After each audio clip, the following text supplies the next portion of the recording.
Teknologi Pangan 2018. Nah, di sini saya mewakili teman-teman saya dari kelompok 72 KKM reguler tematik di Desa Kondang Jaya, Kecamatan Cisata, Kabupaten Pandeglang, Provinsi Banten, akan menjelaskan mengenai potensi pangan lokal yang ada di Kabupaten Pandeglang, yaitu talas bening.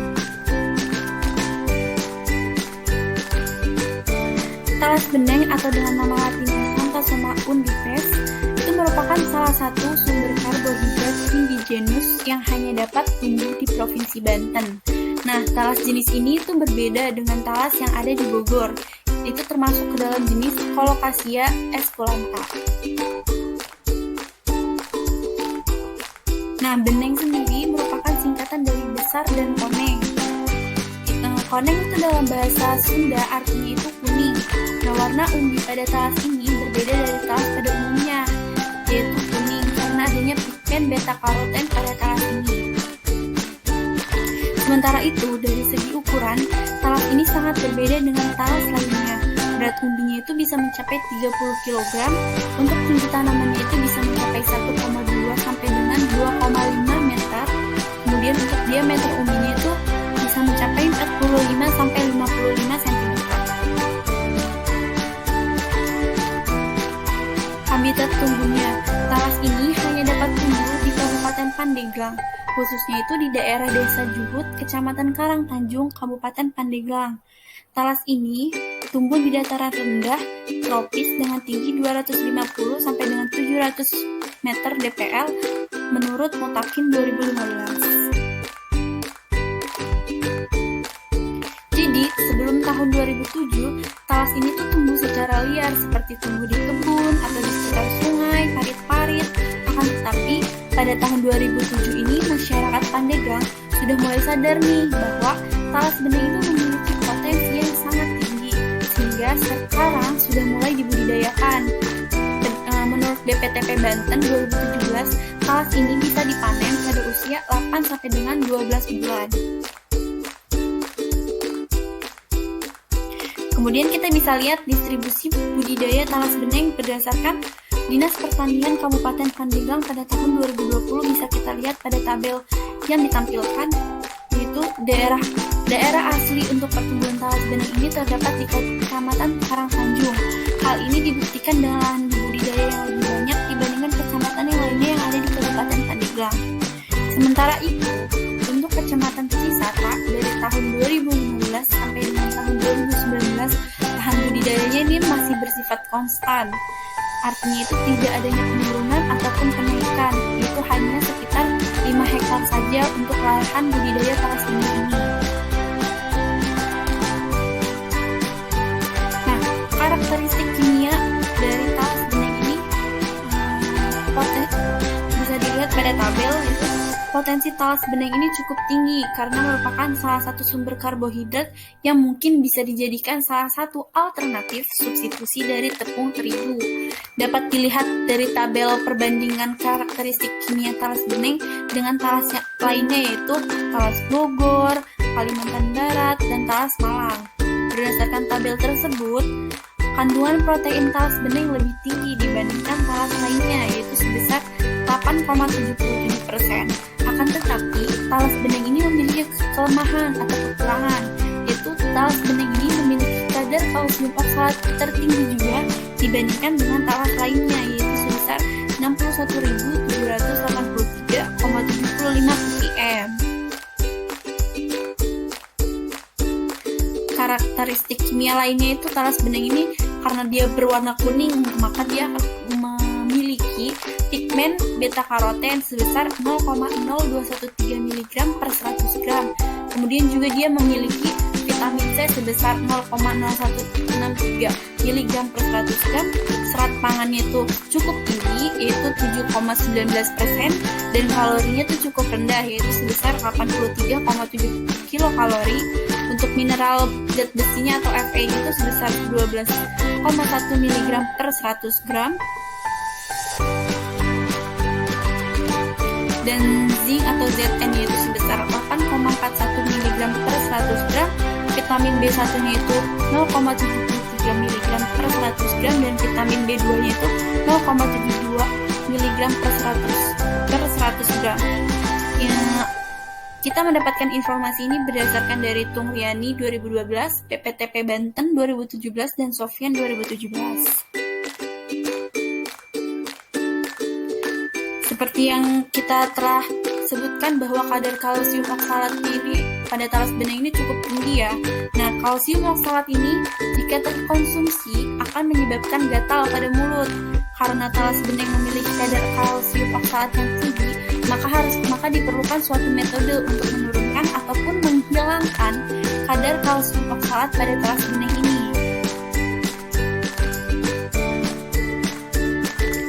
Nah, bagaimana sih cara menurunkan kadar kalsium oksalat ataupun menghilangkan? Jadi tuh terdapat kearifan lokal nih yang sudah dilakukan oleh masyarakat Juhut untuk menurunkan kadar kalsium oksalat, yaitu dengan cara merendam umbi talas bening dalam larutan air garam 1% selama 1 jam. Pemanfaatan talas bening oleh masyarakat Pandeglang ini sudah banyak dilakukan. Akan tetapi, pemanfaatannya itu belum ekstensif dan masih dalam skala kecil saja. Masyarakat Pandeglang biasanya mengolah talas bening ini menjadi talas kukus dan goreng, keripik, bolu dan brownies. Rata-rata masyarakat Pandeglang itu masih mengaplikasikannya dalam bentuk kukus atau talas rebusnya saja, belum berupa tepungnya. Nah, dikarenakan dalam mengaplikasikan talas bening ini dalam keadaan basah sedikit menyulitkan, maka untuk memudahkan pengaplikasian talas bening sebagai ingredient pangan atau bahan pangan, talas bening ini dapat dibuat menjadi pati ataupun tepung yang dikeringkan, sehingga nantinya akan memudahkan untuk diaplikasikan ke berbagai pangan olahan. Bagaimana sih cara membuat tepung talas bening? Ini kita mengambil dari Kusumasari et al. 2019. Tahapan pembuatannya itu dimulai dengan pengupasan talas bening, kemudian pencucian dengan air, kemudian perendaman dengan larutan NaCl ataupun garam selama 2 jam, kemudian kita cuci lagi menggunakan air, kemudian direndam dengan air selama 3 jam, kemudian akan masuk ke tahap pengeringan.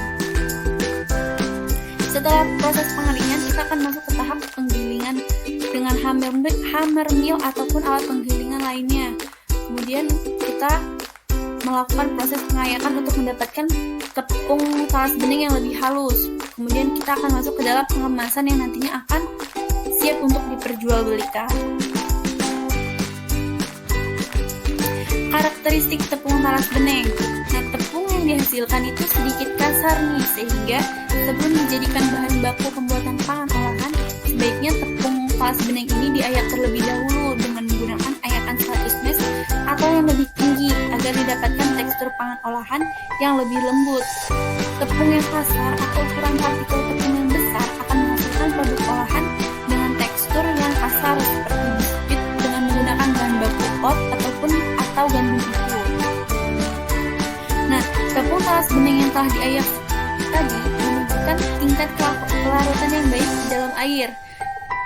Memiliki diameter hydrodynamic sebesar 3604 nanometer. Nah, diameter hydrodynamic itu merupakan ukuran partikel tepung yang dikelilingi molekul pelarutnya, yaitu air. Terus juga tepung talas bening ini memiliki warna kecoklatan. Nah, berdasarkan penelitian yang dilakukan oleh Kusumasari et al. 2019, tingkat derajat putih tepung ini sebesar 68,56%. Nah, potensi talas bening sebagai bahan pangan ataupun bahan pencampur pangan olahan, yaitu kita bisa membuat nata de taro, yogurt simbiotik, mie basah, makaroni, ataupun cookies.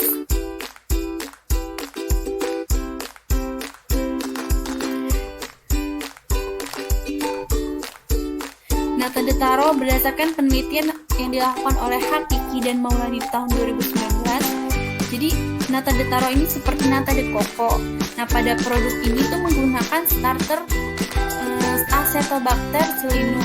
Nah, starter ini membutuhkan sumber nutrisi karbon, hidrogen, nitrogen maupun mineral lainnya. talas bening ini yang kaya akan nutrisi menyediakan kebutuhan starter tersebut. Sehingga pada pembuatan nata de taro ini dia tuh menggunakan air rendaman parutan talas bening sebagai bahan baku. Sementara itu sumber karbonnya itu didapatkan dari adanya penambahan gula. Air rendaman parutan talas bening ini akan difermentasi oleh Acetobacter xylinum. Hasil penelitian Hakiki dan Maulani ini menunjukkan bahwa penambahan starter Acetobacter xylinum sebanyak 25% dapat menghasilkan nata yang lebih tebal.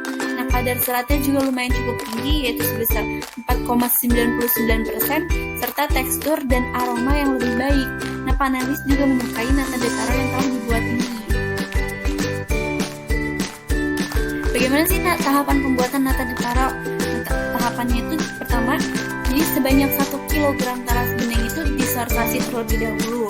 Kemudian dihilangkan dari kotoran dan dicuci bersih.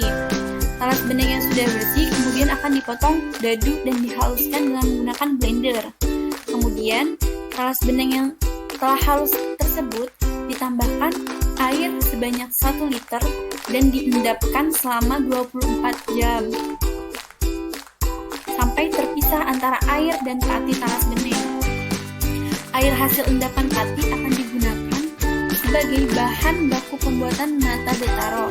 Nah, air hasil endapan pati tersebut akan dididihkan, kemudian ditambahkan sukrosa sebanyak 5%, asam cuka sebanyak 2%, dan urea sebanyak 1%.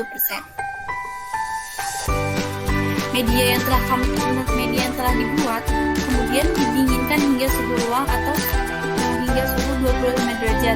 Kemudian dimasukkan starter natanya yang tadi disebutkan, yaitu Acetobacter xylinum. Kemudian wadah ditutup dengan kertas untuk mencegah terjadinya kontaminasi bakteri lain, dan kemudian difermentasi selama 13 hari. Nata selanjutnya siap dikonsumsi.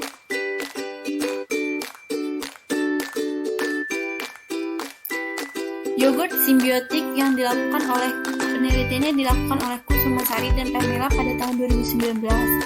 Jadi yogurt simbiotik ini mengkombinasikan antara probiotik, yaitu bakteri baik bagi pencernaan, dan prebiotik, karbohidrat yang tidak dapat tercerna. Prebiotik ini berfungsi untuk menstimulasi pertumbuhan bakteri probiotik dalam saluran cerna. Nah, probiotik yang digunakan pada penelitian ini yaitu Lactobacillus bulgaricus, Lactobacillus acidophilus, dan Streptococcus thermophilus. Nah, tepung talas beningnya ini dijadikan sebagai prebiotik karena mengandung inulin, resisten, dan rafinosa, serta dapat dimanfaatkan bakteri probiotik sebagai nutrisinya. Yogurt simbiotik ini memiliki beberapa manfaat, yaitu sebagai anti kanker, anti alergi, meningkatkan imunitas di tengah pandemi ini mungkin, dan mencegah diare. Kemudian ada mie basah yang telah dilakukan penelitiannya oleh Lestari dan Susilawati tahun 2015. Jadi talas bening ini memiliki kandungan amilosa yang tinggi sehingga cocok untuk bahan baku mie karena mie ini memiliki memerlukan struktur gel yang kompak. Substitusi terigu oleh tepung talas bening pada mie dapat menurunkan penggunaan terigu. Hasil uji organoleptik menunjukkan bahwa substitusi 30% tepung talas bening, panelis menyatakan rasanya tidak berbeda jauh nih dengan mie basah konvensional atau mie basah pada umumnya. Sedangkan untuk kekenyalan didapatkan hasil terbaik pada mie dengan substitusi 5% tepung talas bening. Kemudian makaroni yang telah dilakukan penelitiannya oleh Maulani et al. 2019. Nah, makaroni ini hampir sama dengan mie basah yang membutuhkan kekuatan gel yang kompak, sehingga talas bening yang memiliki kadar amilosa yang tinggi dapat dijadikan substitusi terigu pada makaroni ini. Nah, hasil uji organoleptik menunjukkan bahwa substitusi 50% tepung talas bening pada makaroni, panelisnya itu menyatakan rasanya itu dapat diterima dan paling disukai.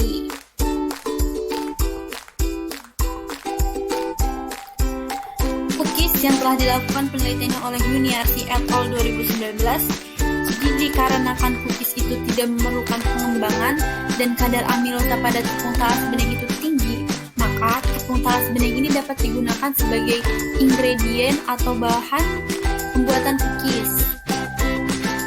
Hasil uji organoleptik menunjukkan bahwa substitusi 35% tepung talas bening pada cookies, panelisnya itu menyatakan rasanya paling disukai dengan kadar serat pangan cookiesnya itu menjadi meningkat, yaitu sebesar 13,34%.